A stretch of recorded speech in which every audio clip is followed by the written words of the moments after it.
تازہ ترین ویڈیوز کے لیے چینل کو سبسکرائب کر کے بیل آئیکن اور آل نوٹیفیکیشن پر کلک کریں تاکہ آپ کو ملے ہر اپڈیٹ سب سے پہلے۔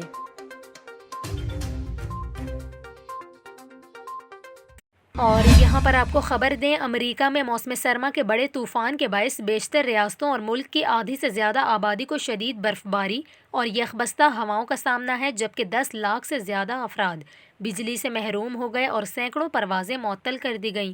امریکی میڈیا کے مطابق شدید موسم اور برف باری کے دوران متعدد ہلاکتوں کی اطلاعات ہیں، جبکہ جارجیا اور نارتھ کیرولائنا میں ہنگامی صورتحال نافذ کر دی گئی ہے۔ شدید سردی اور برف باری کے باعث امریکہ بھر میں کرسمس کی چھٹیوں کے دوران سفر کرنے والے لاکھوں افراد مشکلات کا شکار ہو گئے ہیں۔ پروازوں اور ٹرینوں کی منسوخی کی وجہ سے افراتفری پھیل رہی ہے۔ 1200 پروازیں صرف شکاگو کے 2 ایئرپورٹس پر منسوخ کر دی گئیں۔ اس کے علاوہ امریکی صدر جو بائیڈن نے موسم کی سنگینی سے خبردار کرتے ہوئے عوام سے کہا ہے کہ وہ مقامی حکام کی وارننگ پر عمل کریں۔ امریکہ کے علاوہ کینیڈا کے مشرقی حصے کو بھی شدید سردی اور برف باری کا سامنا ہے۔